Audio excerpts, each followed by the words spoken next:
Soyez tous bénis. Que le nom du Seigneur soit loué. Nous le remercions pour son amour envers nous encore ce matin. Qui nous a tous dirigés tout droit au lieu d'adoration.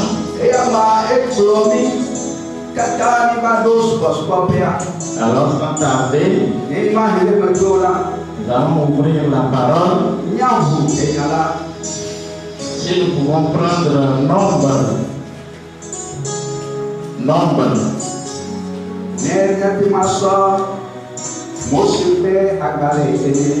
Le chapitre 15.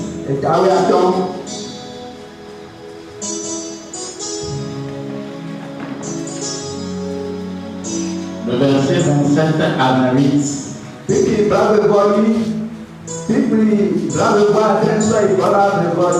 Nombre chapitre 15, le verset 27 à 28.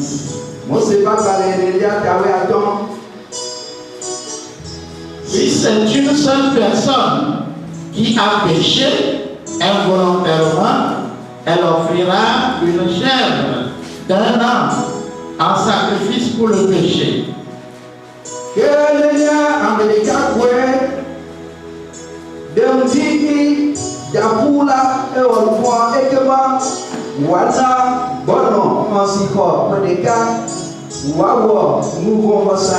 Le sacrificateur fera l'expiation pour la personne qui a péché involontairement devant l'Éternel. Quand il aura fait l'expiation pour elle, il lui sera pardonné.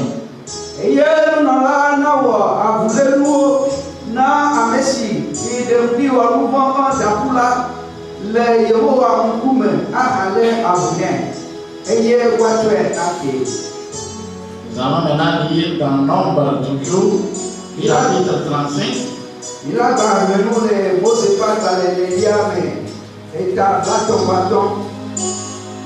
Le verset 11.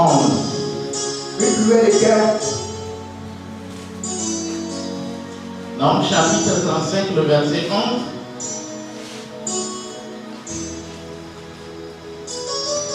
Vous établirez des villes qui soient pour vous des villes de refuge, où pourra s'enfuir le meurtrier qui aura tué quelqu'un involontairement.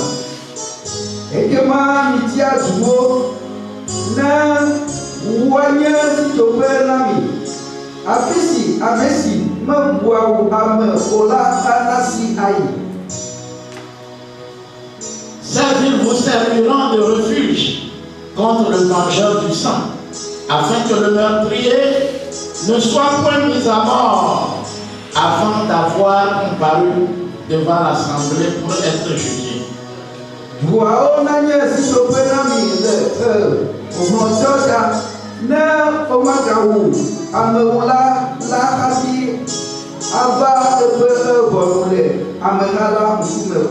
Les villes que vous donnerez, 6 seront pour vous des villes de refuge.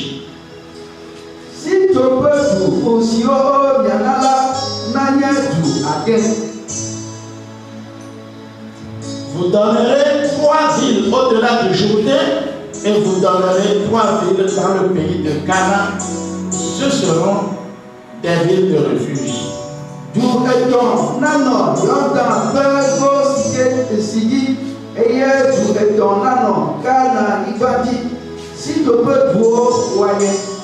Verset 15.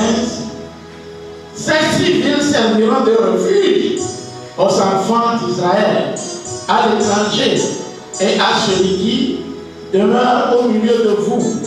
Là pourra s'enfuir tout homme qui aura tué quelqu'un involontairement.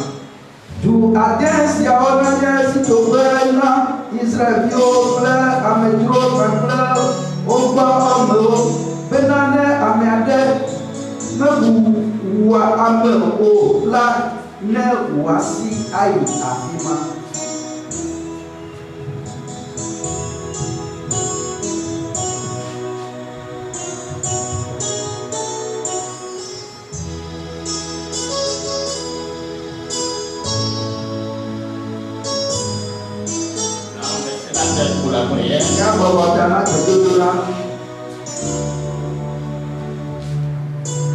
Instantanément le Père Céleste. Toi,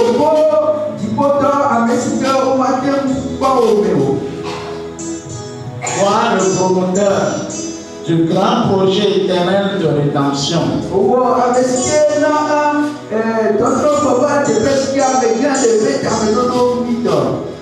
Toi qui connais tout d'avance et qui sais tout d'avance.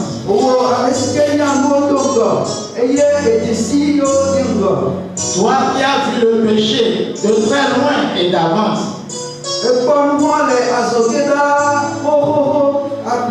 Et qui dans sa pensée a immolé l'agneau de Dieu pour le pardon et l'expiation des péchés.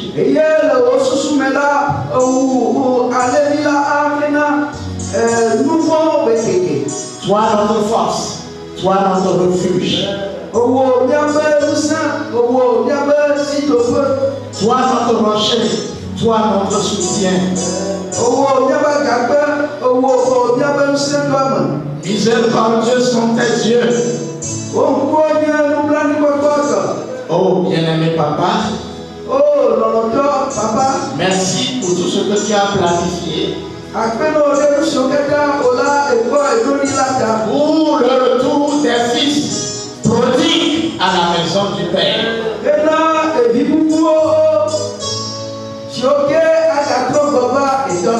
C'est pour cela que ce matin, Seigneur, venons encore rendre témoignage à la vérité. Selon il est écrit que ta parole est la vérité, Seigneur. Fais-nous grâce ce matin de recevoir cette parole qui est la vérité dans nos âmes. Afin que sa puissance transformatrice nous rétablisse, Seigneur, dans la position d'un fils racheté.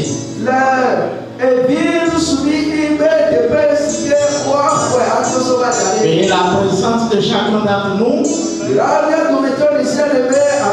et l'écoute de ta parole. Donne-nous la force et le courage de rester ferme sur notre engagement. Père, merci.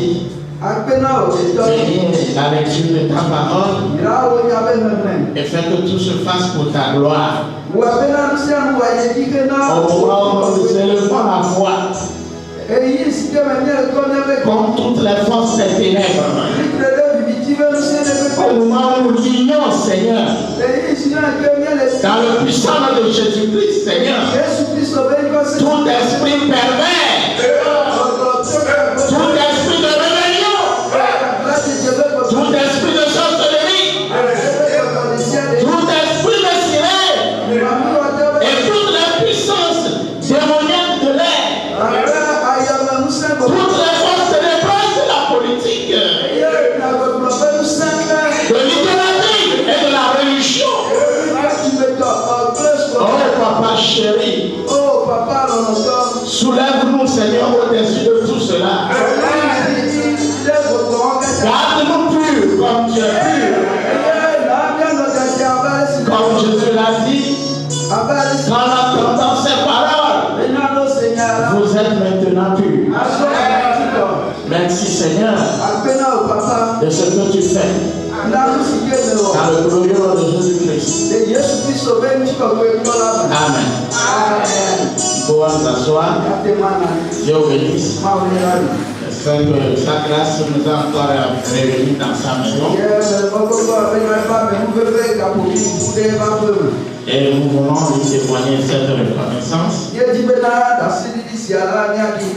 Et j'espère que le dimanche passé, nous avons commencé une étude sur la perfection ou la rédemption.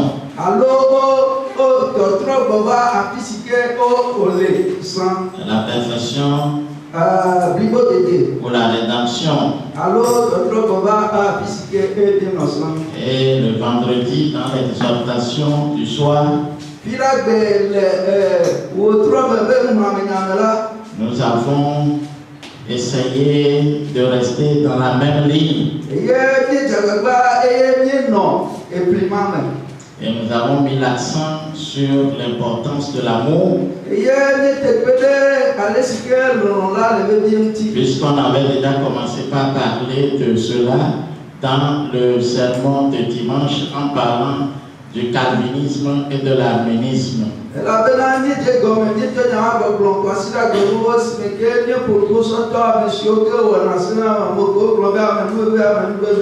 Ok, et nous voyons que ce sont ces trois pensées qui dirigent l'adoration dans toutes les églises et dans toutes les vies des croyants.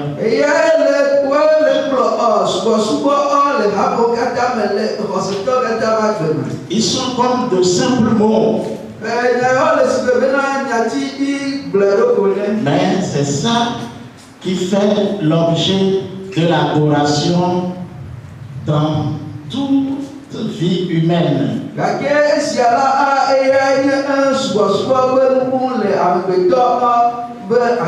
Donc il s'agit de ces trois points que nous appelons le calvinisme, les gracistes. Calvinisme veut dire graciste, les gens qui croient à la grâce.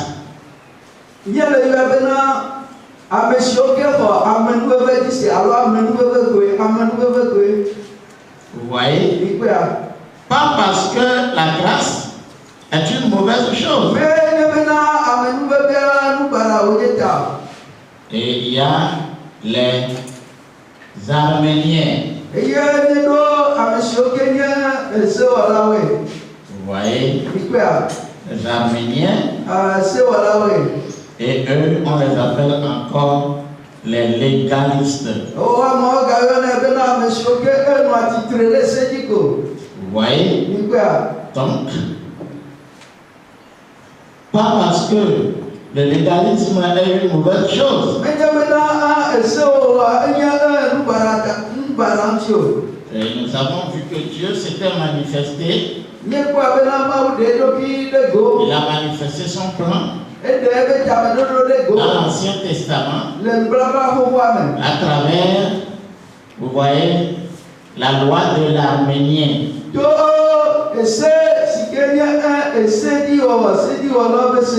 Et tout l'Ancien Testament se reposait sur l'Arménien. Vous voyez? Et le Nouveau Testament aussi était basé sur le calvinisme ou la grâce. Vous voyez? Et les deux pensées alors révélaient l'intention de Dieu au sujet des règles divines et au sujet de l'action divine. Nous pouvons dire par exemple que Lucifer fut frappé par l'arménisme.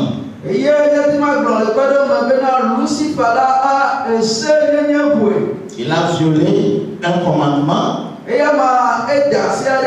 Dieu l'a appliqué la loi. Et il fut condamné. Vous voyez? De manière à ce que il n'y a aucun moyen pour lui de se repentir.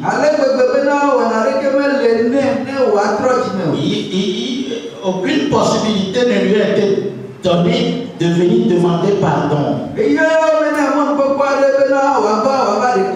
C'est ça le légalisme. Dans ma maison, si quelqu'un fait ceci, c'est comme ça, j'ai décidé. C'est ça le légalisme. Et le légalisme, il n'y a rien qui pourra arranger la situation. Bon, donc, dans l'Ancien Testament, ils étaient soumis à cette loi-là. On dit œil pour œil, dent pour dent. Vous voyez? Donc, si quelqu'un te fait quelque chose, tu lui fais pareil. Il n'y a pas à dire qu'il a fait, il viendra dire que pardonne-moi. Non, tu le fais pareil.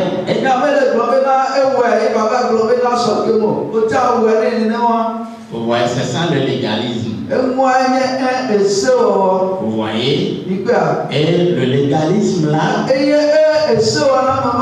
est toujours pratiqué par certains croyants. Dans leur adoration, c'est le légalisme. Vous voyez? Tu le prendras pour un frère du message. Et il arrivera que tu l'auras offensé. Vous voyez? Tu auras fait du tort à sa personne. Jamais dans sa vie, il ne te pardonnera cela. Vous voyez? Et s'il arrive que les gens interviennent pour lui dire pardonne-le, et il arrivera et il te dira oui, je te pardonne. Mais dans son cœur, c'est toujours la même position. Vous voyez, un légaliste, il est lié à cela. Il ne peut rien faire d'autre que cela. Tout ce qu'il sait, c'est d'appliquer la loi. Dans l'intention que lui il est meilleur. Ou si même il va commettre des fautes, il ne va pas commettre une faute qui sera tellement grave comme celle que toi tu commets. Vous voyez, c'est certaines pensées qui font que ces gens-là sont légalistes. C'est la pensée sur laquelle lui trouve qu'il ne sera jamais pas comme toi. Il ne sera jamais pas comme toi. Donc, quel que soit ce qu'il fait de mauvais, lui il est plus élevé que toi. Lui il est meilleur que toi. Parce que si jamais ça lui arrive de comprendre qu'il commet les mêmes erreurs que toi, il se sentira coupable. Il ne peut plus appliquer la loi. Mais il applique la loi parce que lui trouve que pour lui est moins grave et pour toi c'est tellement grave.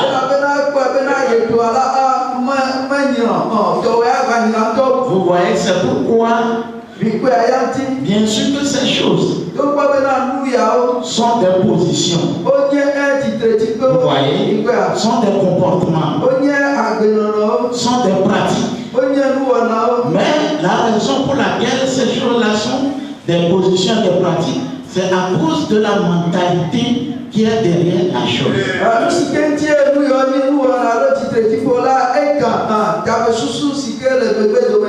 Donc, nous devons voir en tout cela qu'il s'agit d'une pensée.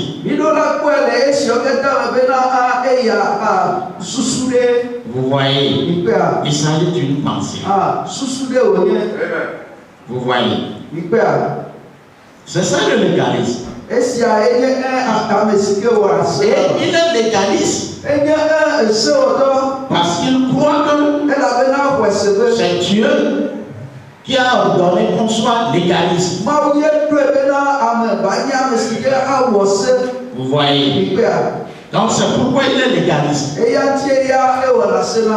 croit qu'il est dans la bonne position. Et il croit fermement qu'il applique la parole, qu'il croit la parole.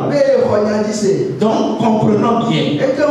Ce qui fait qu'il est légaliste, c'est aussi même lui aussi commet des erreurs, ces erreurs sont moins graves.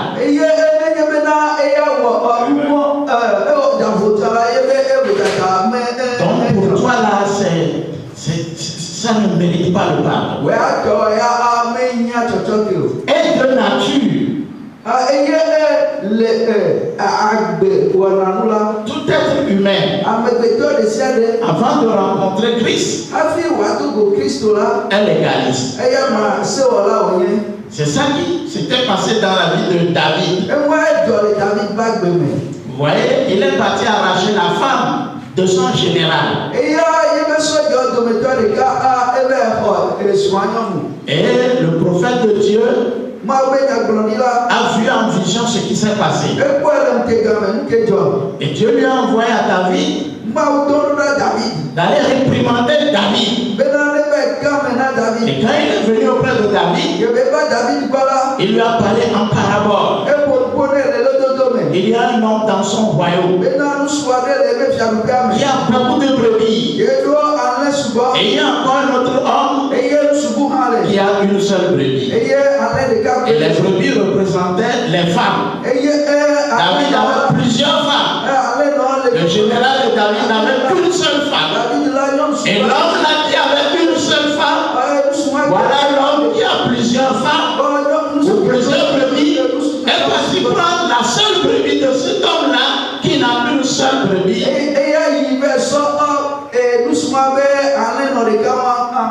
Et dit David, c'est toi le roi. Et c'est dans ton royaume que cette affaire-là se passe. Quel est ton jugement? Qu'est-ce qu'il faut faire? Et David a ouvert la bouche pour dire, mon jugement est celui-ci. Cet homme-là qui a pris la seule brebis, de celui-là qui n'a qu'une seule brebis, je le condamne à mort. Cet homme mérite la mort. Alors le prophète lui demande, il maintient le jugement. Il dit oui. Tu ne feras pas grâce? Non. Tu ne vas pas le pardonner? David dit non. Et le prophète a dit, oh roi David, c'est toi cet homme-là. Et en même temps, il s'est écroulé par terre. Vous comprenez? Donc, c'est pourquoi le prophète nous dit que le légalisme, c'est une fausseté. C'est une fausse vie. C'est un faux cœur. C'est un mauvais cœur. Si même l'on pourra condamner quelqu'un, si l'on pourra condamner un pécheur, ce n'est pas un pécheur qui a la qualité de condamner un autre pécheur. Toi, tu es déjà pécheur, tu es sous condamnation, et tu trouves un autre dans le péché, et tu l'appliques la condamnation. Vous voyez? Et Jésus a donné une parabole semblable. Qui avait un roi et les gens étaient endettés. Les gens, comment on le dit, étaient endettés. Les gens le devaient. Oui, les gens le devaient. Et les dettes étaient telles que ces gens-là n'avaient pas la possibilité de payer ou de payer toute la dette. Des fois, on a des dettes et on n'est pas capable de les payer. Ou on n'est pas capable de tout payer. On pourra payer une partie, mais on ne pourra pas finir de payer.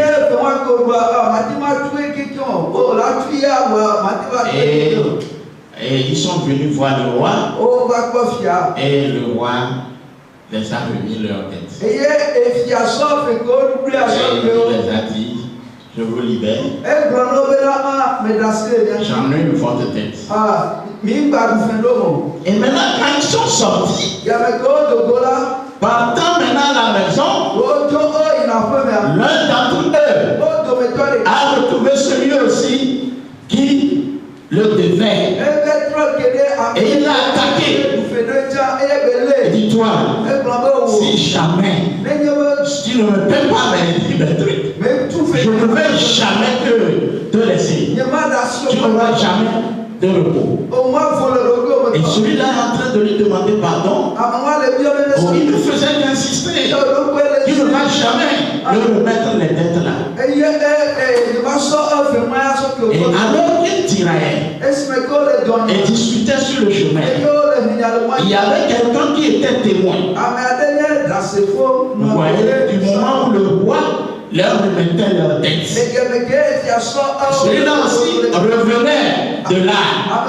Et il est venu le voir discuter farouchement. Et la personne l'a couru. Il est retourné au roi. Voilà ce que tu viens de faire. Tu as remis les dettes à tout le monde. Mais l'un d'entre eux s'attaque à quelqu'un qui le doit aussi. Et le roi dit, amenez-le. Oui. Et on l'a amené au roi. Et le roi dit, lié de les deux mains, lié de les deux pieds, jetez-le en prison. Et Jésus a dit,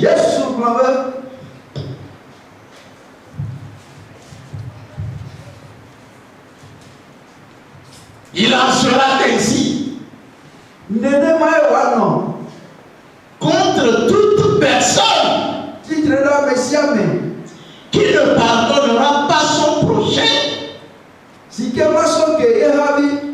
de tout cœur. Vous voyez? Et nous avons une fois parlé de ça, qu'il y a le pardon. Et le pardon de tout cœur. Nous tous, nous connaissons que Pierre a demandé combien de fois faut-il pardonner quelqu'un.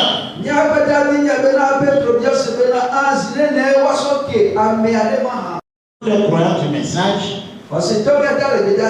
croient et pratiquent le pardon. Parce qu'ils croient que Jésus a dit, celui qui ne pardonne pas, lui aussi à son tour ne sera pas pardonné. Et je crois que c'est cette parole que Jésus a appliquée dans la parabole là que nous venons de parler maintenant.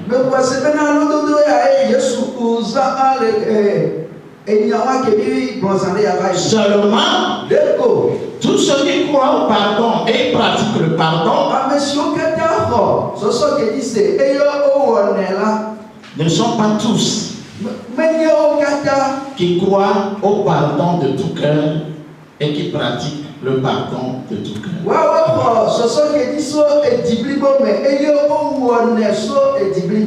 Alors, et Pierre a dit, combien de fois devais-je pardonner? Et Jésus lui dit, 70 fois 7 fois. Vous voyez, 70 fois 7 fois nous donne au moins 490 fois.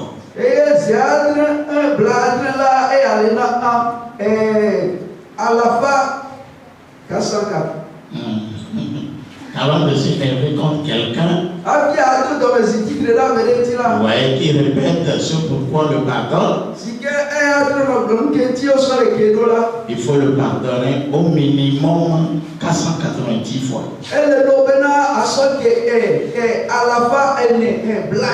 Ça veut dire environ 500 fois.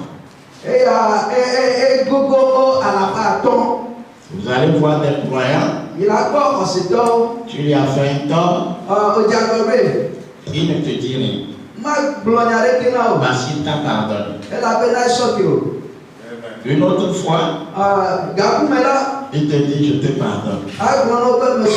Et tu sais que tu es pardonné. Une autre fois, voilà, les choses se sont passées d'une manière jusqu'à ce que tu faillisses encore.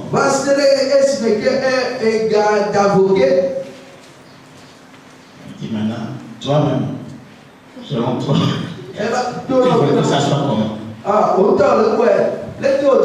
Et dit premièrement, tu as fait ceci.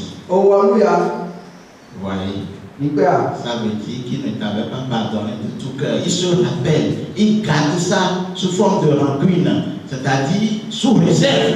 Sous réserve, on appelle ça sous réserve. C'est-à-dire, bon, je te pardonne, même s'il arrivait qu'il y a un problème là, je vais encore ramener ça.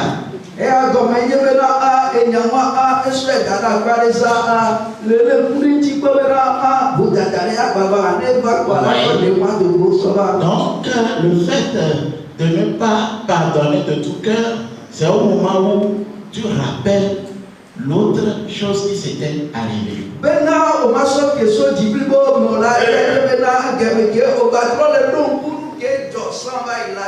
Mais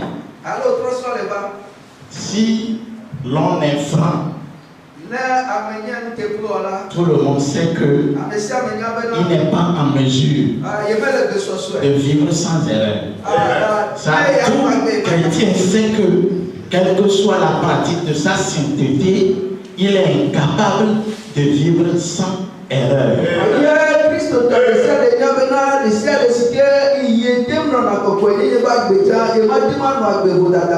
Et c'est de ça que l'apôtre Paul parle ici.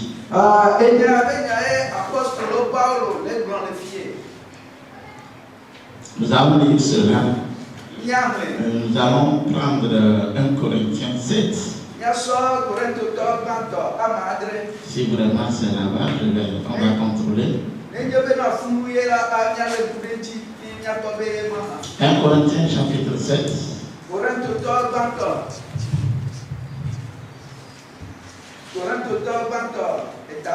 Nous pouvons lire à partir du verset 14. Plutôt c'est Romains 7.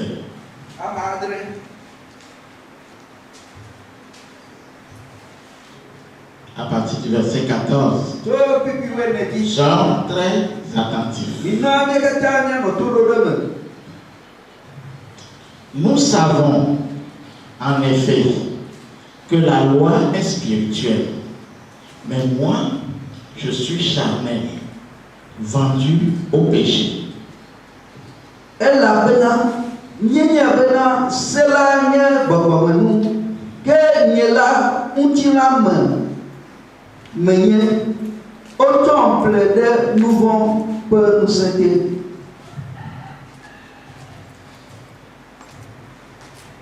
Lisons le verset suivant. Car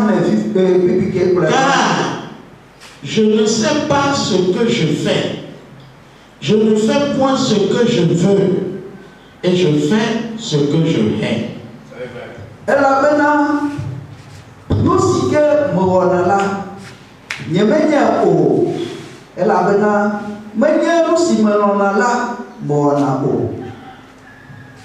Verset 16.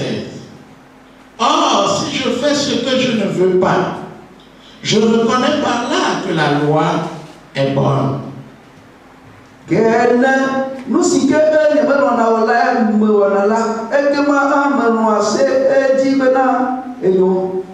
Verset 17. Et maintenant, ce n'est plus moi qui le fais, mais c'est le péché qui habite en moi.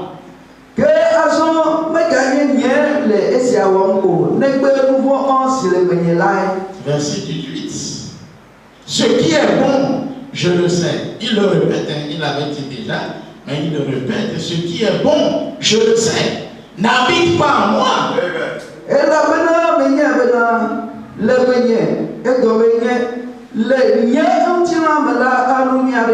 C'est-à-dire dans ma chair. J'ai la volonté, mais non le pouvoir de faire le bien.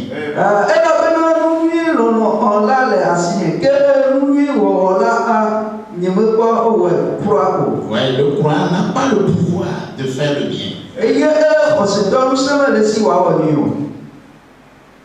Car je ne fais pas le bien que je veux. Et je fais le mal que je ne veux pas. Et si je fais ce que je ne veux pas, ce n'est pas moi qui le fait, c'est le péché qui habite en moi.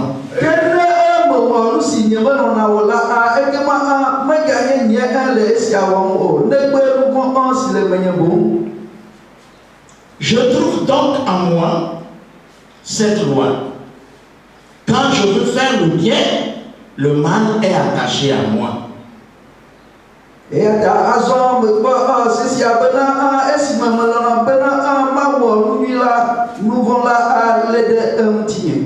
car je prends plaisir à la loi de Dieu selon l'homme intérieur.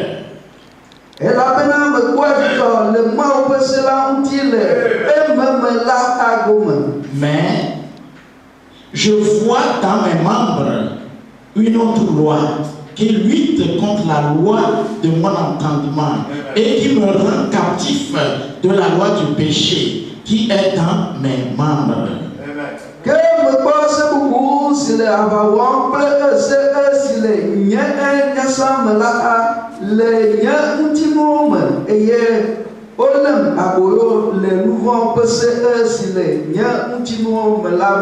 Et c'est l'apôtre Paul,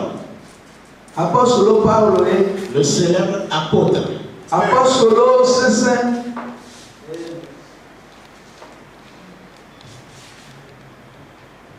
l'apôtre en qui tous les chrétiens sont confiants qu'il sera présent au ciel.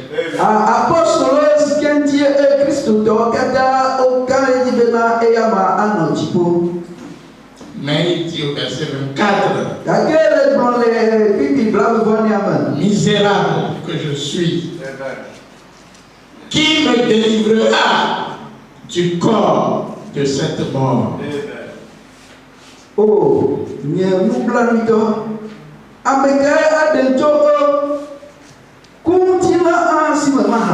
le corps de péché qui me délivrera de ce corps.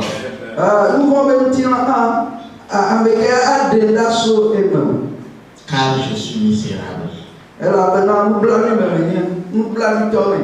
Mais grâce soit rendue à Dieu par Jésus Christ, notre Seigneur.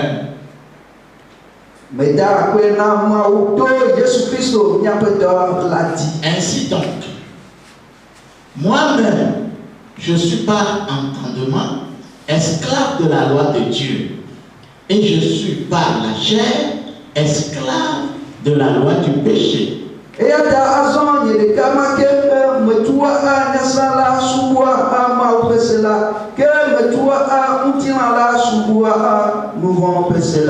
Donc, ainsi, Paul parle de quelque chose que nous appelons Deutéronome. On dit que le mot Deutéronome veut dire double loi. Vous voyez? C'est ce que Deutéronome veut dire. Donc, dans Deutéronome, Dieu a fait des promesses. Il a dit si vous faites ceci, vous faites ceci, vous faites ceci, vous aurez la bénédiction,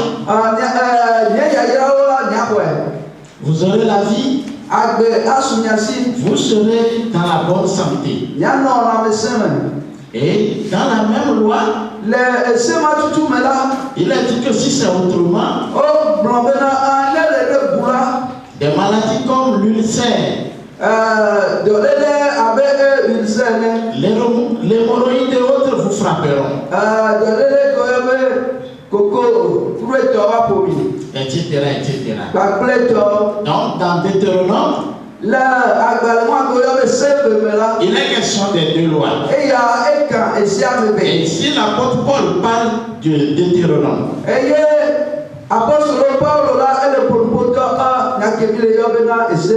Et il parle de ces deux éléments formant sa personne. À part de son âme qui est l'homme intérieur, qui a la volonté de faire le bien, de marcher dans la parole, la volonté de ne violer aucune parole de Dieu, la volonté de ne transgresser aucune parole de Dieu, la volonté de demeurer fidèle en toutes circonstances. Et alors que les choses sont ainsi, alors il y a une autre loi.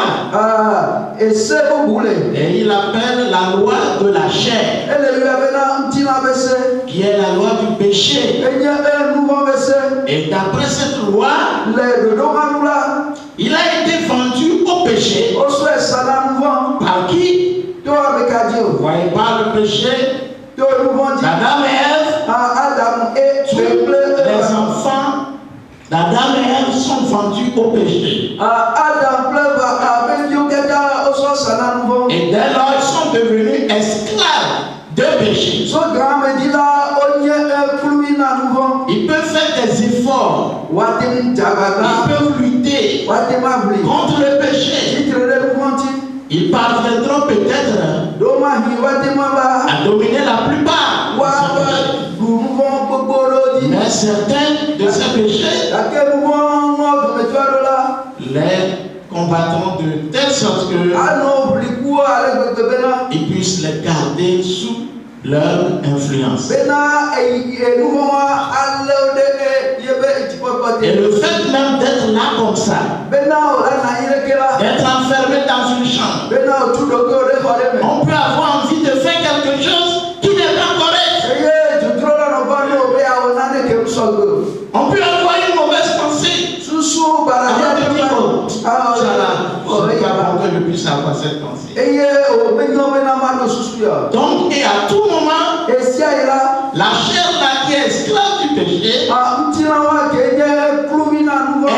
lutte continuelle. Vous voyez pourquoi le péché ne puisse pas le tenir coffré. Même que dans son âme,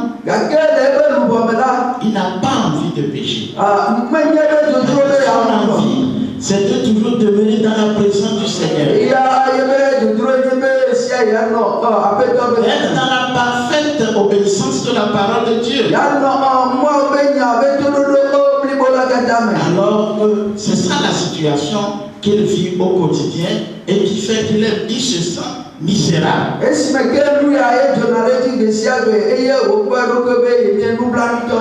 qu'il a une espérance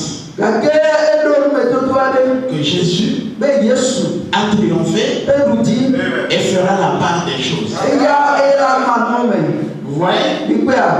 Et vous allez voir que l'apôtre Paul, malgré tous les enseignements qu'il donnait au peuple de Dieu, malgré le bon exemple qu'il donnait, il ne s'est pas empêché de se quereller avec Barnabas. Et jusqu'à ce qu'ils ne se sont pas entendus et ils se sont séparés à queue de poisson.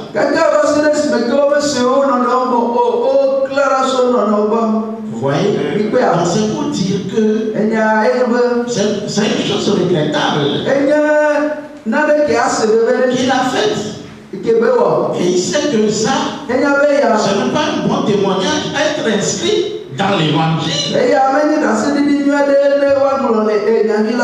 Et ce témoignage fut laissé dans l'évangile. Ce n'était pas son intention. Il aimerait donner en tout point bon exemple comme Jésus-Christ.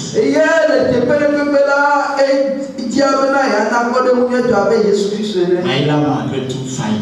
Vous verrez le prophète William Marion Branham, qui revient toujours à ses faiblesses. Et il en parle gardement. Vous voyez, il savent que David étant un prophète. Il luttait de manière à ne pas transgresser la parole. Mais David a failli. Vous voyez? Et tous les grands prophètes de Dieu. Notre ami le prophète Moïse qui a frappé 2 fois le rocher, au lieu d'une fois.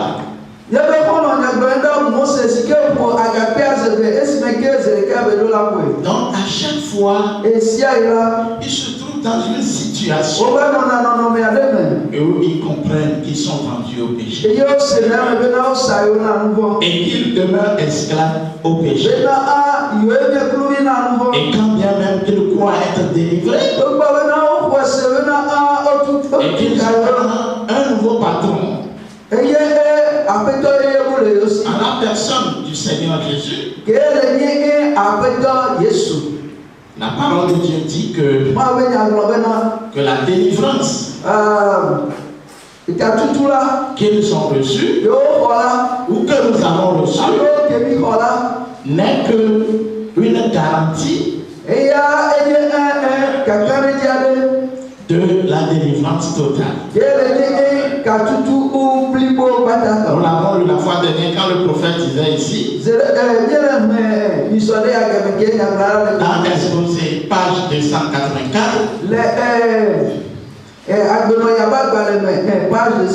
oh combien je suis heureux que ma sainteté ne vienne pas de moi-même.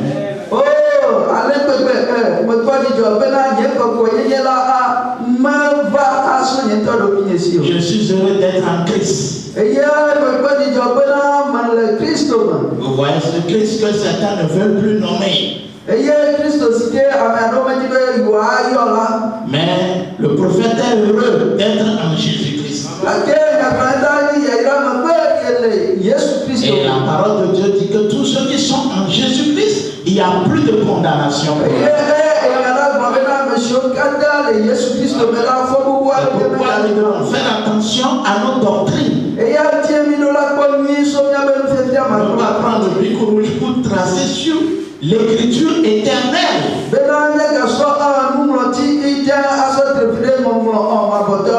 Vous voyez? Et il remercie Dieu de lui avoir donné les merveilleux attributs.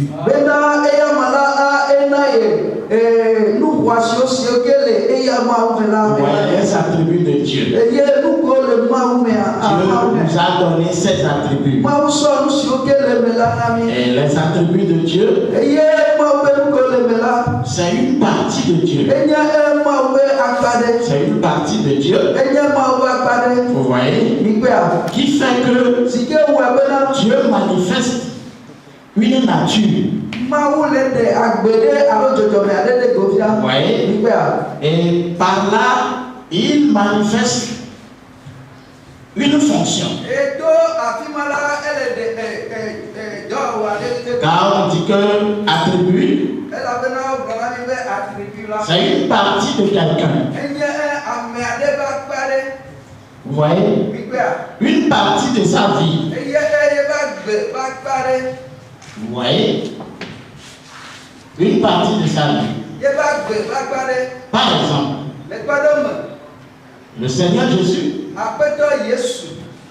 il est le sauveur.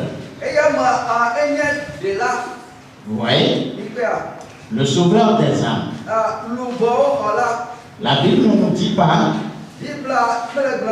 pour le moment qu'il est le sauveur du corps de péché.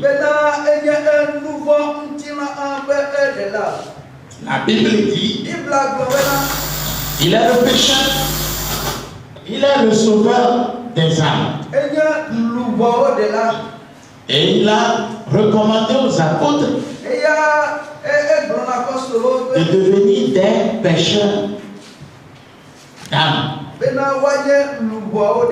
Et Paul écrit à Timothée, reste ferme dans la parole. Ne va ni à gauche ni à droite. Sois fidèle à la parole dans laquelle tu as été enseigné de moi. C'est ainsi que tu arriveras à sauver les âmes de ceux qui t'écoutent. Ouais. Sauver, ça c'est la vie de Christ. Ça c'est la fonction de Christ. Mais Timothée, étant devenu un croyant, a reçu l'attribut de sauver. Et c'est ce que le prophète dit. Il remercie Dieu pour le merveilleux attribut qu'il a hérité de Jésus.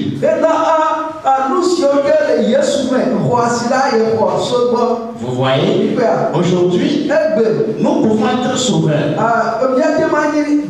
parce que nous l'avons hérité de Christ. Vous comprenez? Et c'est la parole. Et nous dirons que ça serait une exagération quand les gens diront qu'on ne peut pas donner la vie à quelqu'un, ceci, cela.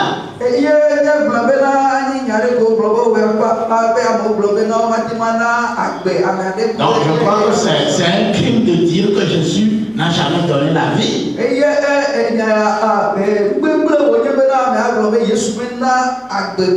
Au moins la Bible écrit en Matthieu qu'il est né sauveur et Christ.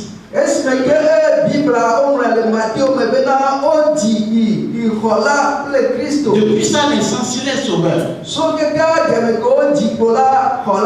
Et Christ. Vous voyez? Et maintenant, quand vous êtes né de Dieu, vous voyez, vous héritez les attributs de Dieu. Vous voyez, il y en a plusieurs. L'amour, c'est l'attribut de Dieu. Vous voyez, elle dit de suite, nous ne pouvons pas citer tous les attributs maintenant.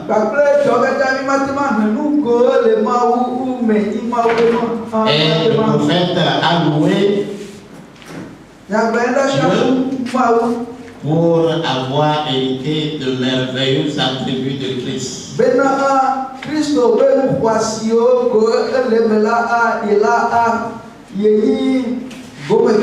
Donc tout ce que nous avons aujourd'hui de bon,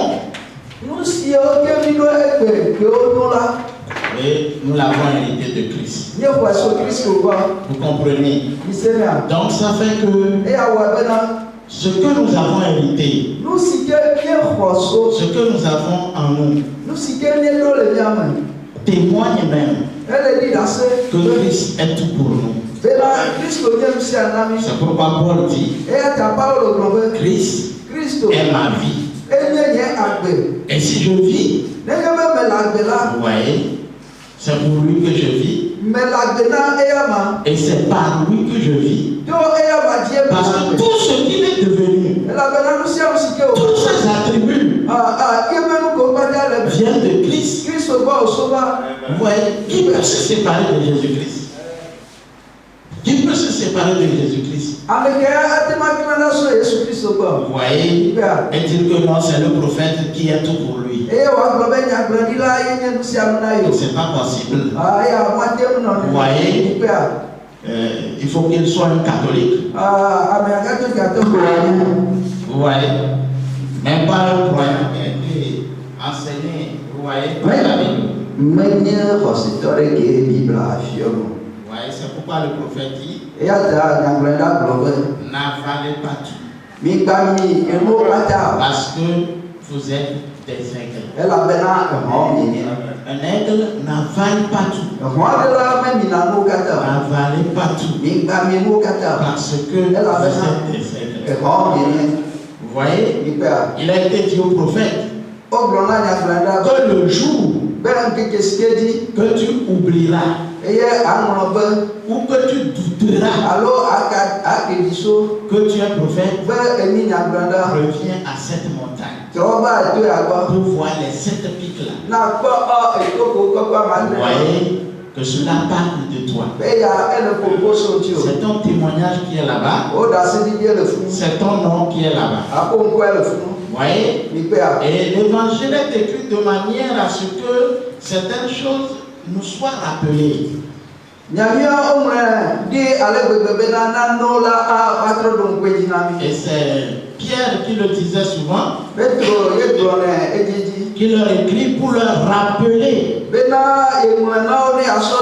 ces choses qu'ils connaissent déjà. Ouais, le prophète nous rappelle que nous sommes des aigles et qu'un aigle par nature n'avale pas tout. Et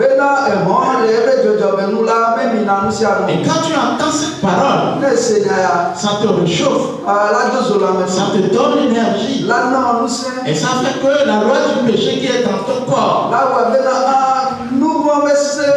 qui veut te ramener dans le péché, tu reçois automatiquement l'énergie. Et tu te ressaisis et tu bats tes deux ailes.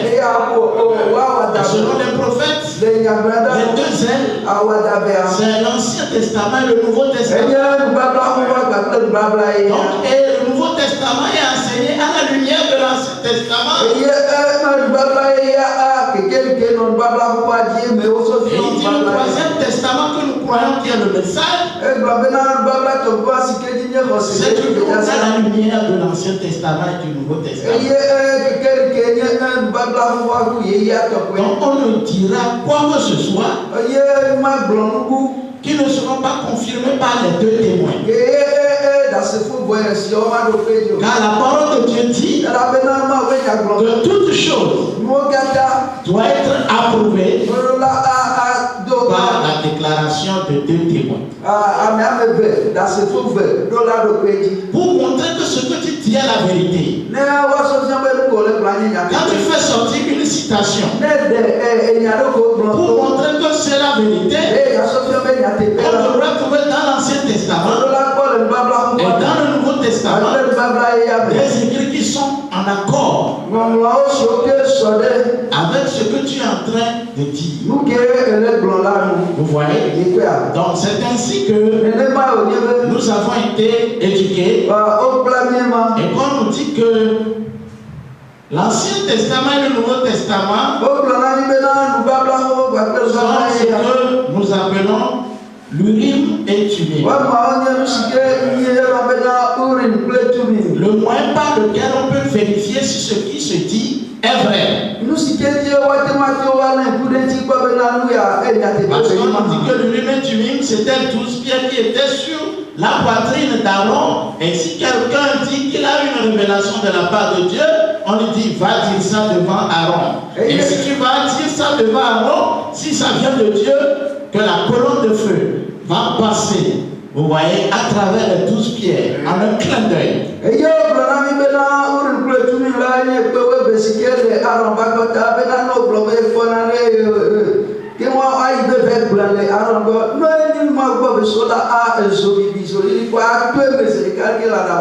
Ouais, et le prophète dit que l'Ancien Testament et le Nouveau Testament sont donc Urim Tumim aujourd'hui.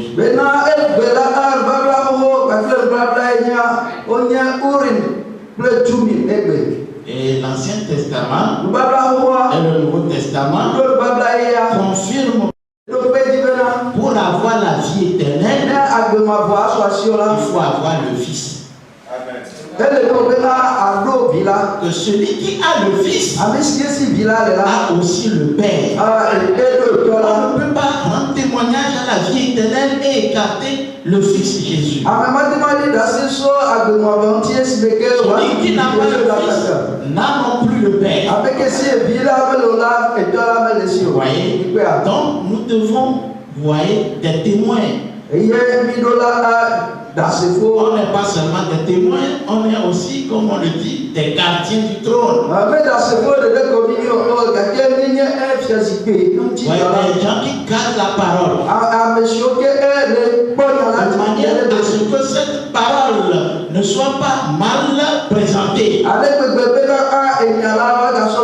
Si quelqu'un veut mal présenter cela, alors il faut qu'on lui dise non, ce n'est pas comme ça. On le suspend en même temps. Parce que si on se tait, Et il présente mal cela. Et ça, si on le met dans la continuité, à un moment donné, on n'aura plus de vérité. Donc la parole de Dieu est placée au milieu d'une bataille entre les semences de Dieu et les semences du diable. Les semences du diable vont tout faire pour mal l'interpréter. Et les semences de Dieu vont s'en tenir à ce que les apôtres ont dit, à ce que les prophètes ont dit, et à ce que les 7 messagers ont dit. Et nous savons que Jésus ne pouvait que confirmer ce qu'il disait par il est écrit. Jésus a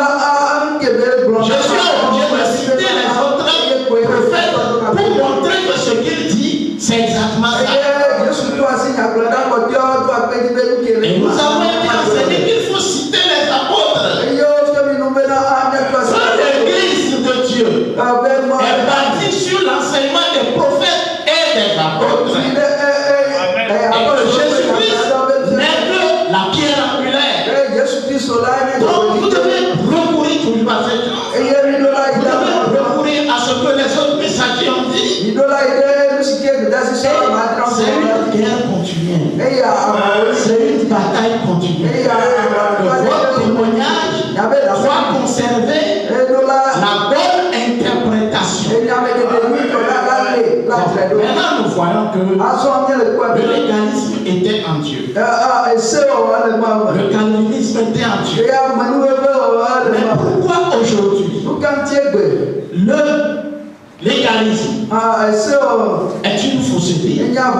Pourquoi le calvinisme est une fausseté? Le prophète dit, c'est l'interprétation que les gens vont donner à cela.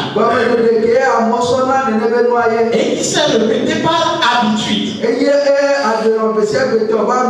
à un moment donné, quand on parle de légalisme, ce n'est plus la Bible. Quand on parle du légalisme et du gracisme, ce n'est plus la parole. Et le prophète dit, les deux sont écartés. Vous voyez? Mais c'est pas Dieu qui les a écartés. Vous voyez? Que ce sont eux-mêmes qui se sont écartés. Et ils ont pris un terme montrant qu'ils sont écartés. Et le terme là, c'est ça qu'on appelle les extrémistes. Les gens d'extrême. Les gens à côté. Et le prophète dit, il faut être au milieu. Ne sois pas un extrémiste.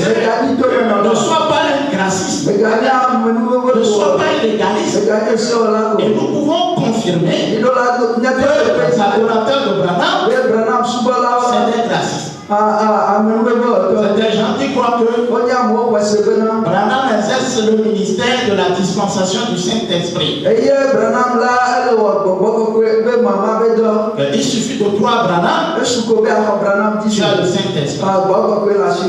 Et tu es sous le sang, tu es parfait. Vous voyez.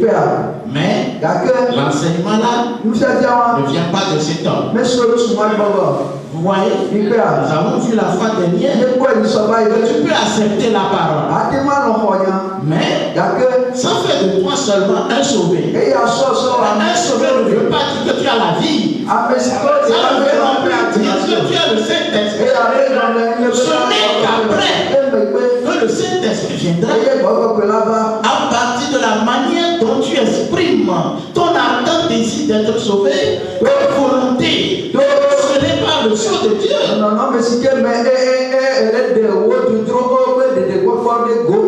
Et c'est là, nous avons parlé de la loi du processus. Et le prophète a tellement insisté que pour avoir la vie, il faut passer par la justification, la sanctification, avant maintenant de venir dans le baptême.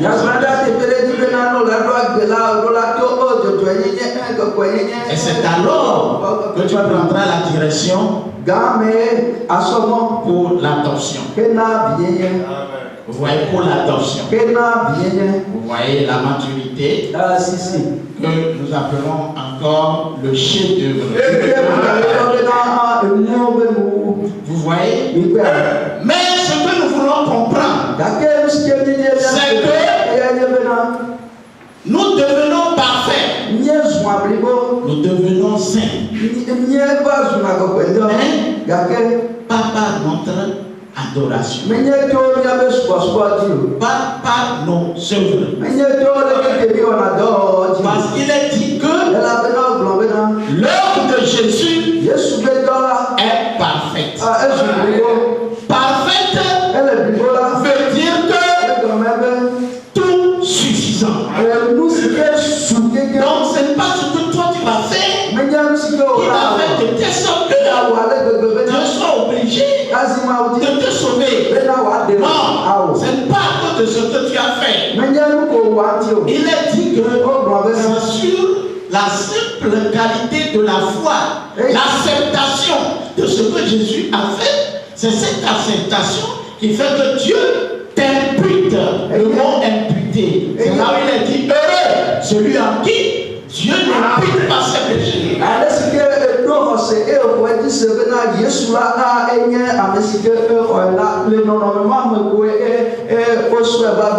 Dieu ne lui porte pas ses péchés. Il peut faire 1000 péchés par jour. David avait cette révélation. Il a dit heureux l'homme à qui l'Éternel n'impute pas ses péchés. Et c'est la foi de la Bible. Et nous sommes tenus d'avoir la foi biblique. Je suis saint. Je suis parfait. Mais cette sainteté, cette perfection m'a été imputée.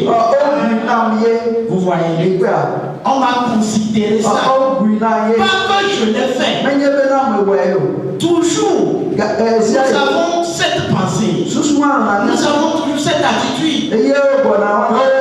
Moi, je ne suis pas tellement pas comme lui. Au moins, je ne connais pas grand-chose que lui. Vous voyez cette mentalité-là. Ce n'est pas un bon témoignage. Vous voyez, ça amène de doute sur toi. Tu ne sais pas comment tu es sauvé. Tu ne sais pas comment tu es saint. Tu ne sais pas comment tu es parfait. Donc, vous comprenez quoi? Vous devez avoir la pensée de Dieu. Et comment on a la pensée de Dieu? On a la pensée de Dieu dans la mesure que on accepte ce que Dieu a pensé. Dieu dit, vous êtes parfait. Tu dois accepter que Dieu est parfait. Quels que soient tes défauts, Dieu veut que je suis parfait. J'accepte que je suis parfait. Je crois que je suis parfait. Et je suis parfait. Et Satan vient. Hier, au lieu de 1500, tu l'as vendu 1600 non?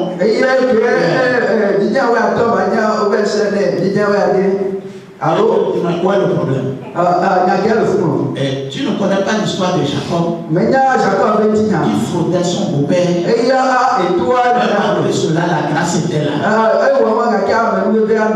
Et tous ces péchés-là n'ont jamais réussi à reculer Jacob de la grâce.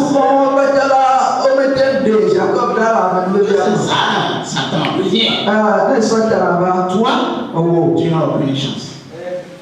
Tu n'as aucune chance. Tu ne peux pas te repentir. Tu ne peux pas recourir au pardon. Tu n'as aucune chance. Voilà. Tu es un condamné. Moi,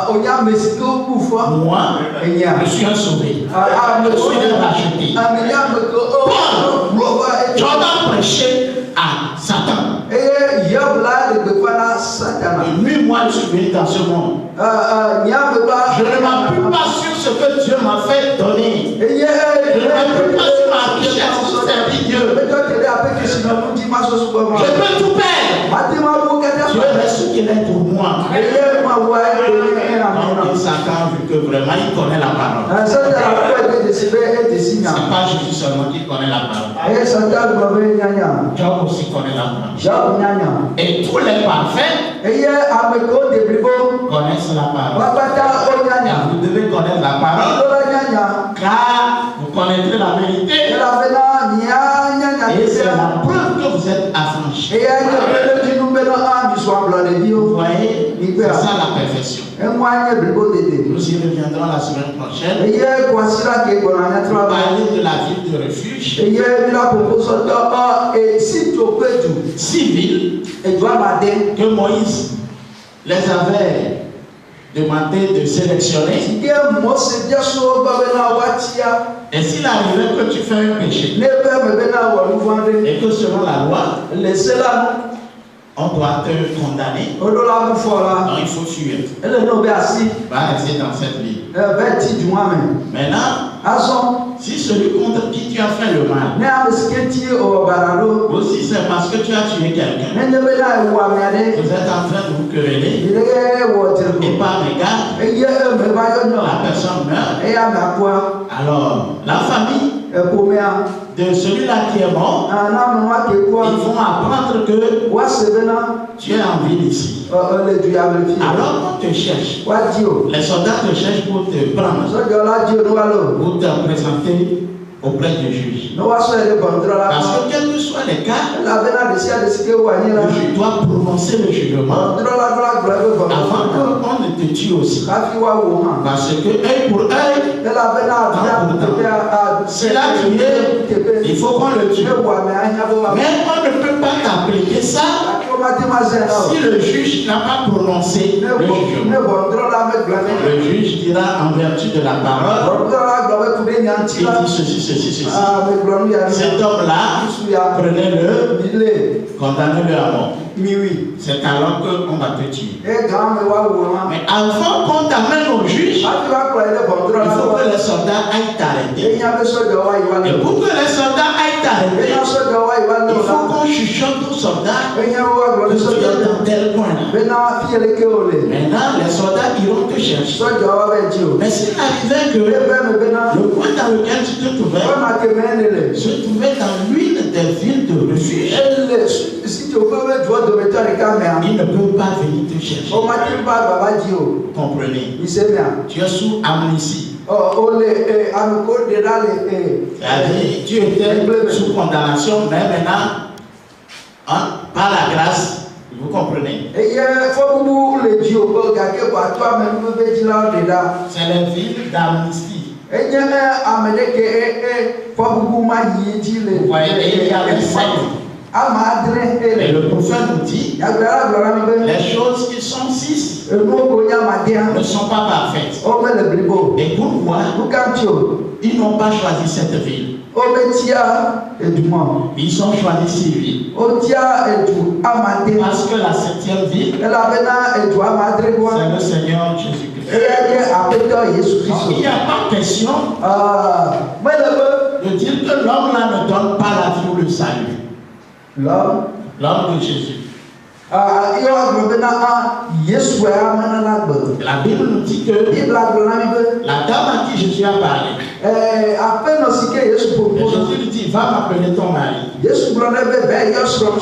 la dame a dit qu'il n'a pas de mari. Jésus dit, tu as dit la vérité. Parce que tu as eu 5 maris. Et maintenant, l'autre chez qui tu es, c'est-à-dire le 6e, selon la parole, n'est toujours pas ton mari. Parce que aussi longtemps que ton premier mari vit, et tu changes d'homme, non. Et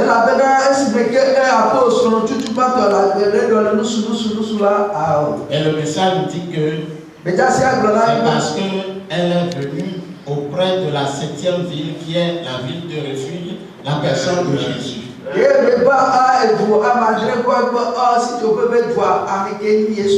La ville dans laquelle Quand on est dedans, no olemela pas de condamnation. kwa kumelio. Vous voyez? Et Jésus-Christ, Yesu Kristo quand il était venu sur la terre, kebe ba ni badia il était la ville de refuge. eya ma sito bebe dule Mais aujourd'hui, egbela la parole nous enseigne que ya le fiori nu be c'est le corps de Christ Kristo be ti qu'on appelle l'épouse. yo yo be so nyonu. Amen. Amen.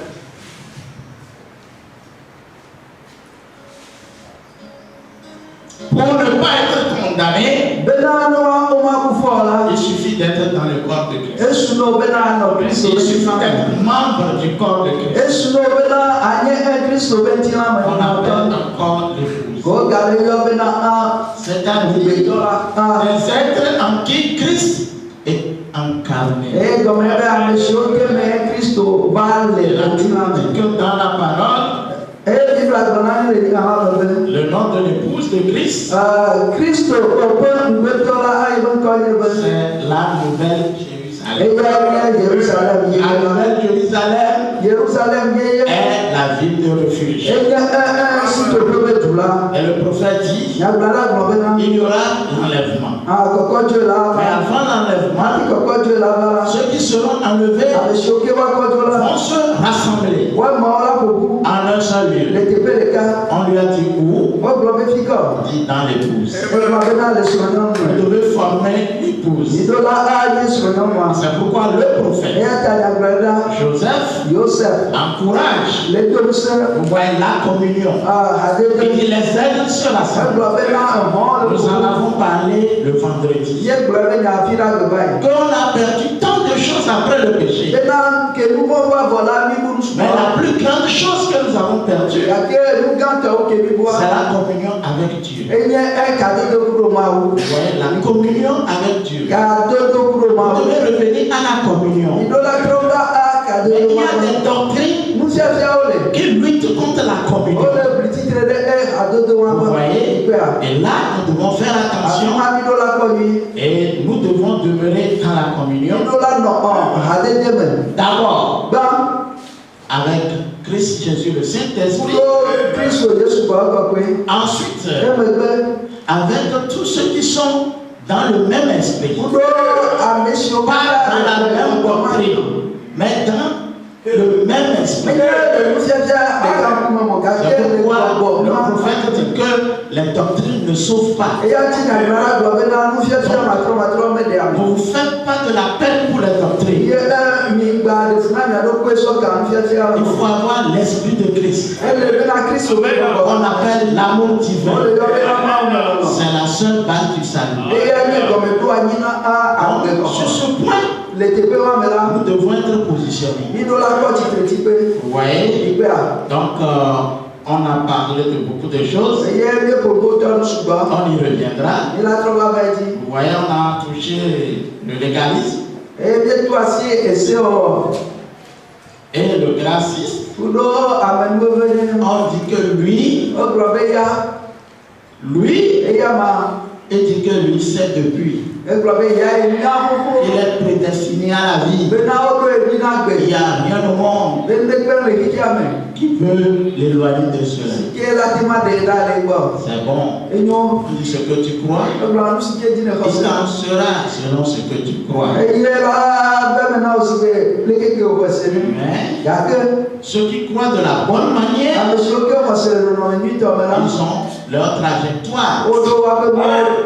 Vous voyez, ils ont leur trajectoire. Parce que la vie éternelle, c'est pas ce que je confesse. La vie éternelle, c'est mon comportement montrant que je suis devenu attribut de Jésus-Christ. Maintenant, si je crois que par la grâce je suis sauvé, par la grâce je suis parfait, et on ne voit pas les attributs de Christ, alors les gens vont se poser des questions. Pourquoi il est religieux, il n'est pas chrétien?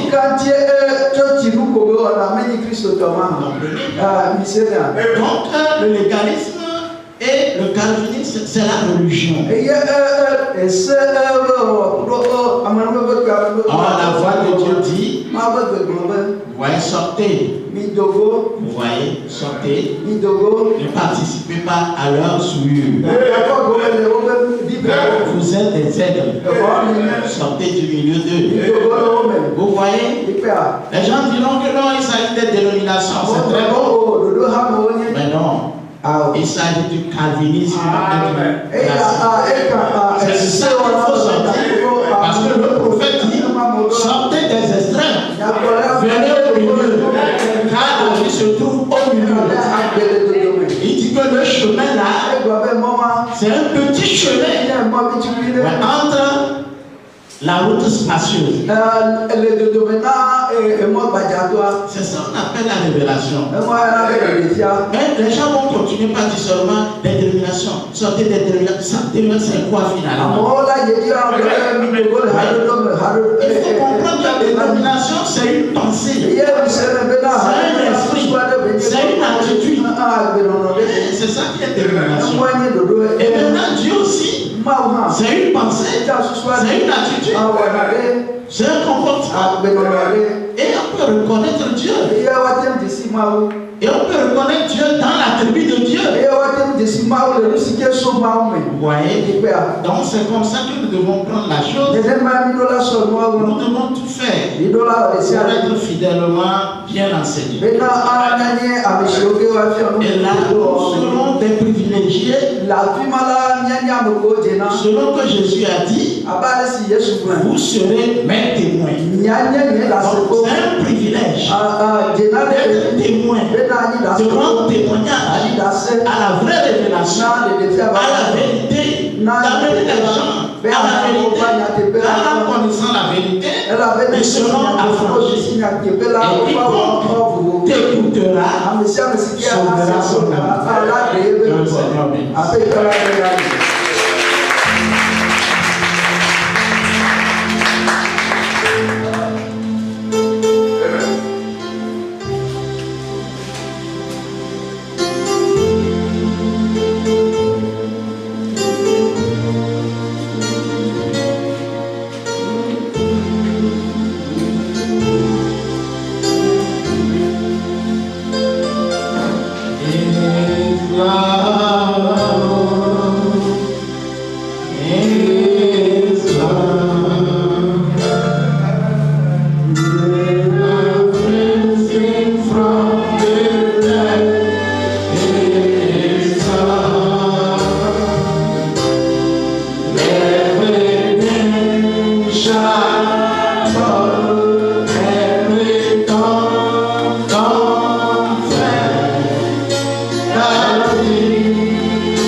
Le même hier, aujourd'hui et pour toujours.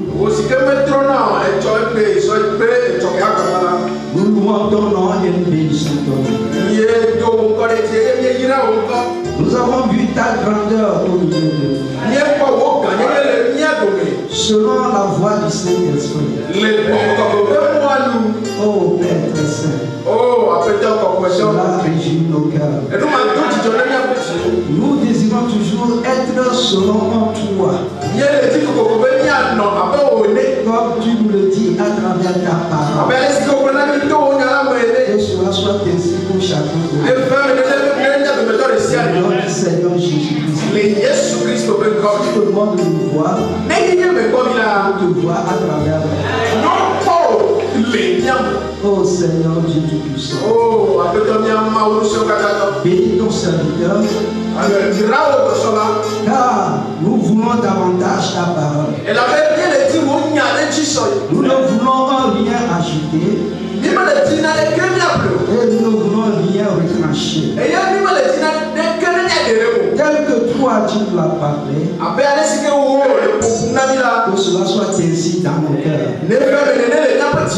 Ce matin, tu nous as clairement parlé.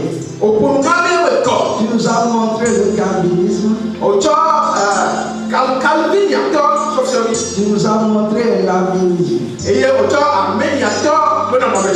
tu nous as révélé aussi l'amour. Frère, que ta pensée prend place dans chacun de nous. Maintenant, nous voulons aller chez nous. Prendre notre devant. Toujours avec ta parole. Et reste demeurer toujours dans nos âmes. Que ton nom soit loué. Que ton nom soit béni. Que ton nom soit glorifié. Dans le tout-puissant nom du Seigneur Jésus. Nous te remercions. Amen.